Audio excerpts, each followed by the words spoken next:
बहुत दिनों की बात है। सोनगढ़ के जंगल में राजा शेर और बकरी रहा करते थे, जो उसकी सलाहकार थी।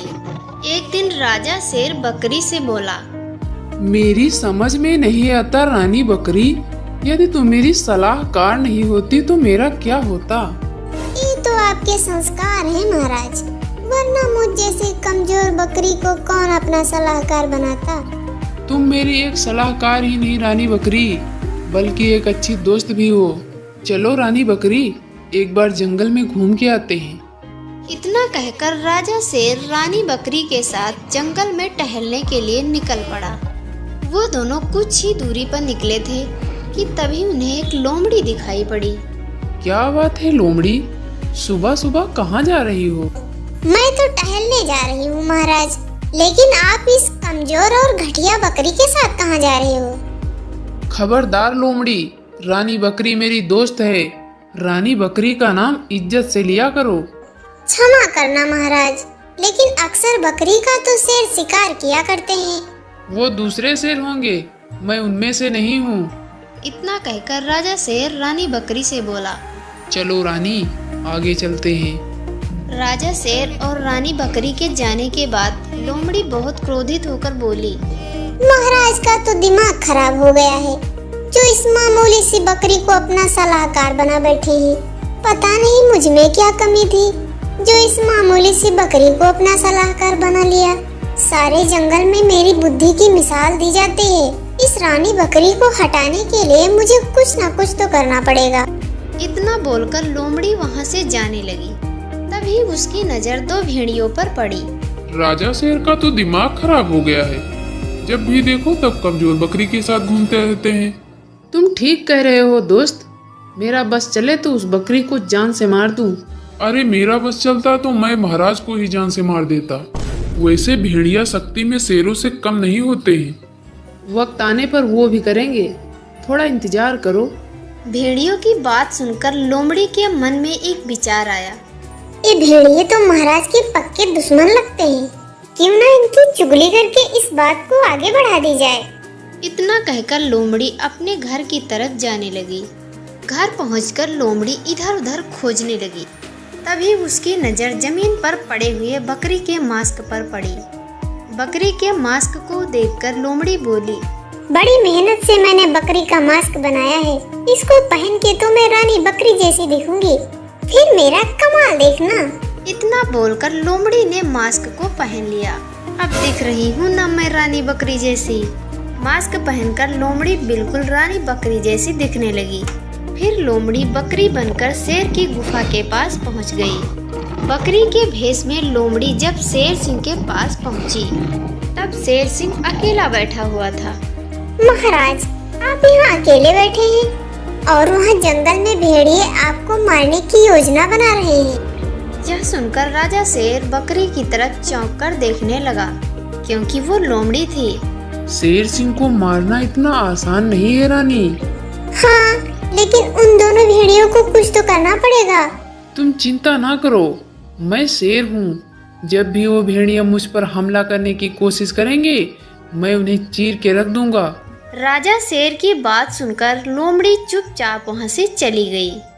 फिर घर पहुंचकर मास्क उतार कर बोली, अब मैं उन भेड़ियों से बकरी की चुगली करूंगी, फिर बकरी का काम तमाम हो जाएगा और मैं शेर की सलाहकार बन जाऊंगी।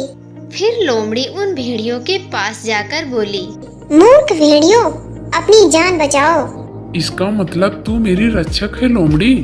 बात तो तुम्हारी सही है। तो फिर बताओ लोमड़ी, क्या खबर लाई हो? जब तुम राजा शेर को मारने की बात कर रहे थे, तब रानी बकरी ने ये बात सुन ली थी। क्या? हाँ, और उसने ये बात राजा शेर को बता दी है। ये उसने अच्छा नहीं किया है। अब तू ही बता लोमड़ी, हमें क्या करना चाहिए? राजा शेर को मारकर खुद राजा बन जाओ, या उस बकरी को मारकर उसको सबक सिखाओ। शेर सिंह को मारना कोई आसान बात नहीं है। हाँ, पहले हम उस चुगलखोर बकरी को मारेंगे, उसके बाद जो होगा देखा जाएगा। ये सुनकर लोमड़ी खुश हो जाती है।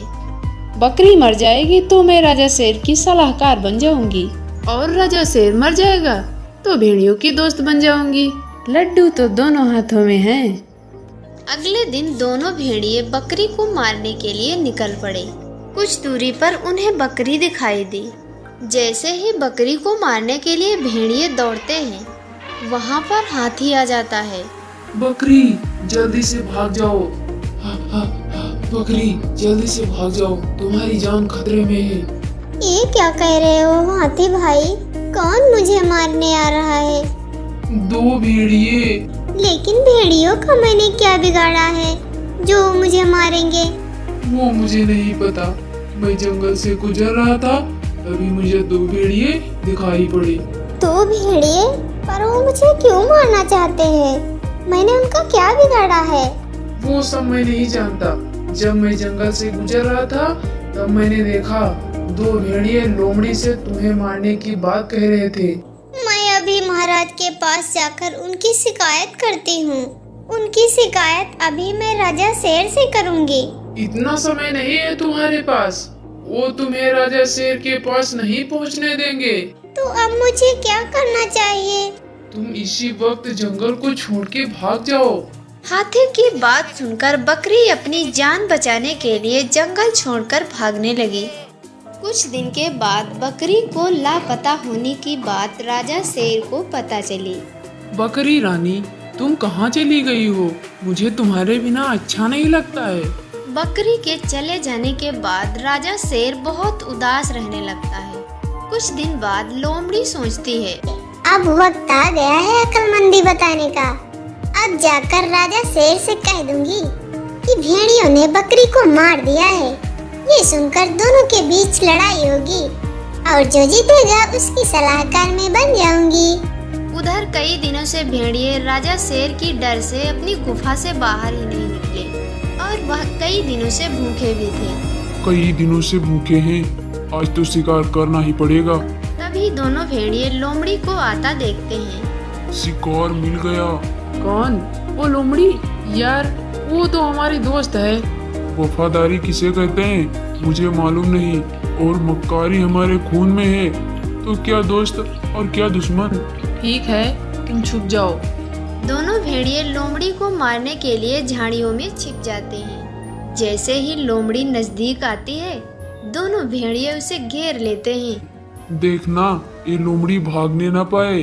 अगर ये भाग गई तो हम भूखे ही रह जाएंगे। जैसे ही दोनों भेड़िए लोमड़ी के ऊपर झपटने वाले थे, तभी वहाँ राजा शेर आ जाता है। जब जब जुर्म की आंधी बढ़ती है, तो उसे रोकने के लिए राजा शेर आता है। डायलॉग तो अच्छा बोल लेता है राजा शेर, पर तू मुझे जानता नहीं है। मैं तो तुम्हें जानता हूँ, पर तुम मुझे नहीं जानते हो। अच्छा, तो बता दो भैया कौन हो तुम? रिश्ते में तो हम तुम्हारे बाप लगते हैं। नाम है राजा शेर। फिर राजा शेर और भेड़ियों के बीच युद्ध होने लगता है और कुछ देर में राजा शेर दोनों भेड़ियों को मार डालता है। ये सब देखकर लोमड़ी दंग रह जाती है। मेरे होते हुए तुम्हें कोई नहीं मार सकता लोमड़ी। आखिर मैं तुम्हारा राजा हूँ। राजा शेर के मुख से ये बात सुनकर लोमड़ी बहुत शर्मिंदा हो जाती है। मैंने राजा शेर का बुरा चाहा, फिर भी इसने मेरी जान बचाई। क्या सोच रही हो लोमड़ी? यही कि राजा हो तो राजा शेर जैसा हो। महाराज, मुझे क्षमा कर दीजिए। क्षमा? किस लिए? फिर लोमड़ी राजा शेर से अपनी काली करतूत बताते हुए बोली, रानी बकरी को जंगल से भगाने वाली मैं ही हूँ महाराज। मैंने आपकी सलाहकार बनने के लिए भेड़ियों को उसके और आपके खिलाफ भड़काया। ये सुनकर राजा शेर क्रोधित होकर बोला, ये तुमने अच्छा नहीं किया, इसकी तुम्हें सजा मिलेगी। नहीं, लेकिन मुझे इस बात का पछतावा है महाराज। आप मेरी जान भी ले सकते हो। लोमड़ी की बात सुनकर राजा शेर को अपना राजधर्म याद आ गया। हम एक राजा हैं, जो गलती करके पछताता है हम उसे माफ कर देते हैं। जा, तुझे माफ किया। राजा शेर के माफ करते हुए लोमड़ी शर्मिंदा होकर बोली, महाराज, मेरी वजह से बकरी जंगल छोड़कर भाग गई। अब उसे जंगल में वापस मैं ही लाऊंगी, ये मेरा वादा है। ये सुनकर मुझे खुशी हुई। बकरी को वापस लाने में मैं तुम्हारे साथ हूँ। फिर बकरी को ढूंढने के लिए लोमड़ी के साथ राजा शेर भी निकल पड़ता है और कई दिनों के बाद रानी बकरी को ढूंढ ही लेते हैं। बकरी शेर सिंह को देखकर खुश हो जाती है। महाराज आप? हाँ, मैं तुम्हें लेने आया हूँ। फिर लोमड़ी बकरी को सारी घटना बताते हुए बोली, मुझे क्षमा कर दो रानी, मैं तुमसे ईर्ष्या करने लगी थी। कोई बात नहीं, जब महाराज ने तुम्हें क्षमा कर दिया तो मैंने भी तुम्हें क्षमा कर दिया। आज से तुम मेरी दोस्त हो, हम दोनों महाराज की सलाहकार बनेंगे। और उस दिन से लोमड़ी सुधर गई और शेर सिंह ने दोनों को अपनी सलाहकार बना लिया। फिर जंगल में सब खुशी खुशी रहने लगे।